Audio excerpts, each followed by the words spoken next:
Buyurun.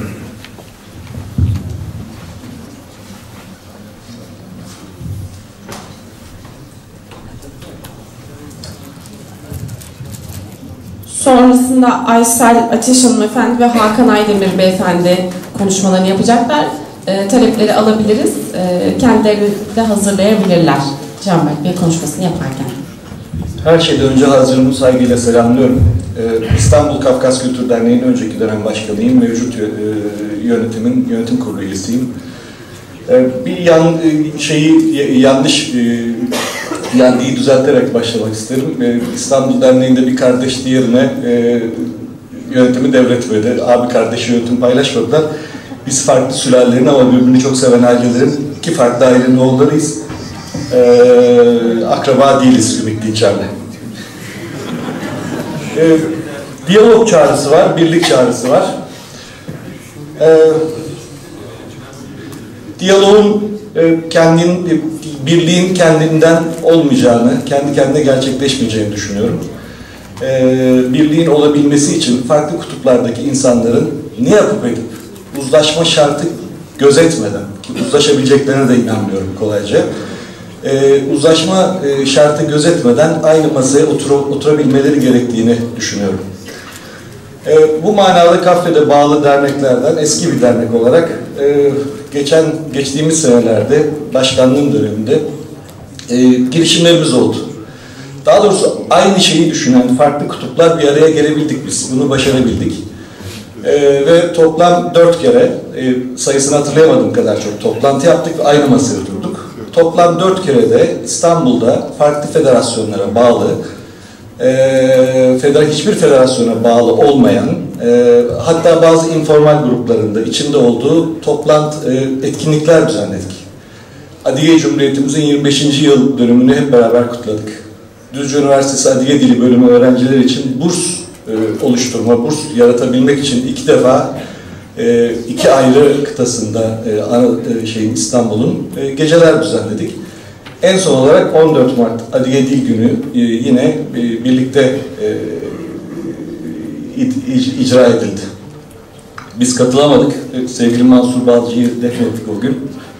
Onu da saygıyla anıyorum. Bu faaliyetlerimizde tepki aldığımızı biliyorum. Bu faaliyetlerimizde ya bizim bu kadar sorunlu olduğumuz yapılarla bunlar nasıl aynı masada oturuyorlar dendiğini biliyorum. Ya bu Canberk Dinçer İstanbul Derneği'nin başkanı değil mi? Bak Çerfet tabelasının önünde toplantıda pozu var dendiğini biliyorum. Bunlar hepsi bizim kulağımıza geliyor. Her toplantıda onlara şunu söylüyorum. Biz hiçbir şekilde uzlaşmayabiliriz sizle. Hiçbir şekilde. Çünkü meseleye bakışımız farklı. Çoğu meseleye bakışımız farklı. Hastalığa koyduğumuz teşhis farklı. Hastalığa yazdığımız reçete farklı. Ama biz yine de diyalog halinde olabilmeliyiz. Zira şuna çok inanıyoruz. Çerkezlerin sokağa çıktığı veya etkinlikler düzenlediği her faaliyette Çerkez olmayanlar sizin hangi federasyondan, hangi gruptan olduğunuza bakmaksızın sizi o halinizle değerlendiriyorlar. Ben olabildiğince güçlü olmamız gerektiğini inanıyorum. Sokağa çıktığımız zaman.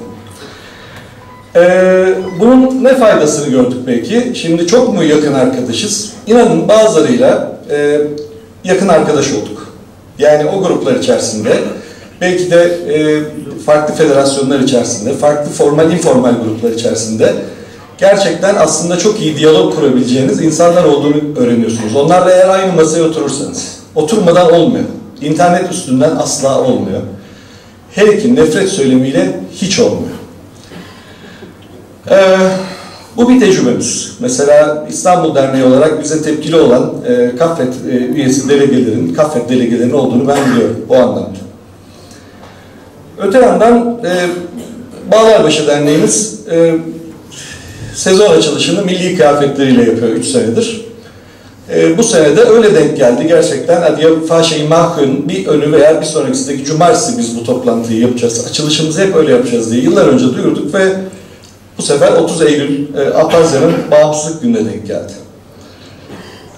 Bizler olabildiğince milli kıyafetlerimizdeydik. Bazılarımız yani full donanımdaydık. Bu anlamda full koşum üstümüzdeydi. Bütün kılıç, kama her şeyimizle. Taşıyabilen şarkonu, taşıyabilen kalpağıyla vesaire. Kafek Başkanımız İstanbul'a ziyaret etti bizi, sağ olsun, onurlandırdı. Ve ona dedik ki, ya biz Bağlarbaşı'nın 3 yöneticisi acaba full üstümüz tamamen milli kıyafetlerimizle bezeli olarak seni ortamıza alsak. Bugün Apazya'nın kurtuluş yıl dönümü. Apaz Derneği'ni ziyaret etsek, bu iyi bir şey olmaz mı? Sağ olsun, hiç ikiletmeden bu teklifimizi kabul etti. Ve biz Apaz Derneğimizi, Selimiye'deki Apaz Derneğimizi, bizden ayrılmış olan Apaz Derneğimizi, bazılarınızın çok kızgın olduğu Apaz Derneğimizi ziyaret ettik. Bakın biz onlarla yani bir taş atımı mesafedeyiz. Sıkı bir kolun atması lazım yalnızca. Ve bizim gençlerimiz birlikte, bizim her zaman orada ilişkilerimiz olan insanlar var. Geçmişte yaşananları biliyorum, unutturmak telaşında asla değilim.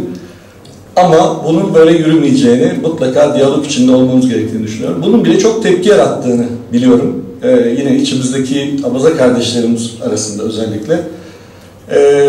Bu eğer onlarla bu kadar yan yana yaşıyorsanız bizim açımızdan kolay anlaşılabilir bir şey değil. Şunu bütün derneklerimizin anlaması gerektiğini inanıyorum. Nefret dili bize en büyük zararı veren şey. Süreyi açtığım için çok özür diliyorum ve çok kısa tutmaya çalışacağım. Yani şunu düşünün. Bu salon niye dolmadı? Bu salonda niye gençler yok? Bu salonda niye kadınlar az? Sürekli insanların birbirine hakaret ettikleri ortamlara, mecralara, platformlara kimse gelmek istemez. Bu kadar net. Derneklerimizde eğer dernek yöneticilerimiz nefret dili kullanıyorsa başka gruplar hakkında, o dernekler genç kazanamaz. O derneklere kadınlar gitmez, erkekler de gitmez. Ben buna çok inanıyorum. Nefret dili ağzına alan her kurumun aslında toplum tarafından çok sert bir şekilde cezalandırıldığına inanıyorum. Son olarak Çerkezce Gençlik Meclisi'nin değindiği konuya değinmek isterim. Hasbelkader yanımızda bol miktarda öğrenciyle bir kere derneğimizin ekibini Nalça'ya götürdük. Bir kere de yine içinde bol miktarda öğrenci olan bir otobüsle aynı sene yine Nalça'ya gittik. 21 Mayıs anma törenlerine katılmak için. O grubun 3 yıldır içindeyim. Şunu gözledim. Oraya özellikle ilk gittiğimizde, yani daha doğrusu bu gençten kalabalık grup olarak anlatıyorum. Nalçık'taki öğrencilerimizle bizim derneğimizin öğrencileri neredeyse günün her saatini, her saniyesini birlikte geçirdiler.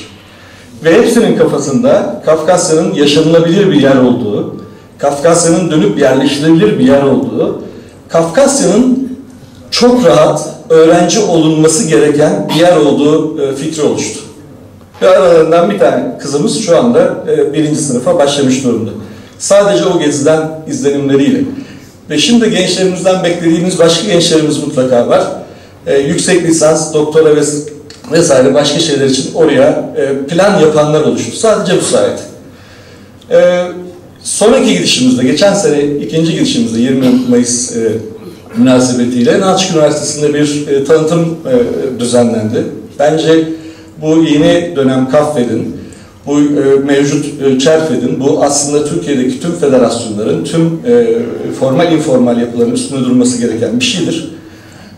Mutlaka orada öğrencilik şartlarının anlatıldığı, tanıtımının yapıldığı, hatta sadece bu amaçla orada nerede okuyacaklar, nasıl bir okul onları bekliyor, nasıl bir şehir onları bekliyor. İçinde bana sorarsanız Elbruz gezisinin bile olmadığı anavatan turları sadece bu amaçla düzenlenmelidir. Oradaki öğrenci sayımızı arttırmak için mutlaka çok aktif çalışmak gerektiğine inanıyorum. Her fırsatta dillendiriyorum. Bu halkın anavatanı dışında yaşam şartı olmadığını düşünüyorum ve anavatanın dışında dilini yaşatmak, devam ettirmek için bir motivasyona da sahip olmayacağını düşünüyorum. Gençlerimize eğer ana dilimizi öğretmeye yönelik motivasyon sağlamak istiyorsak, bunun en önemli şartının gidip orada aslında aynı ailenin evladıyken konuşamaz haldeki hallerini yaşatmak olduğunu inanıyorum. Hepinize teşekkür ediyorum.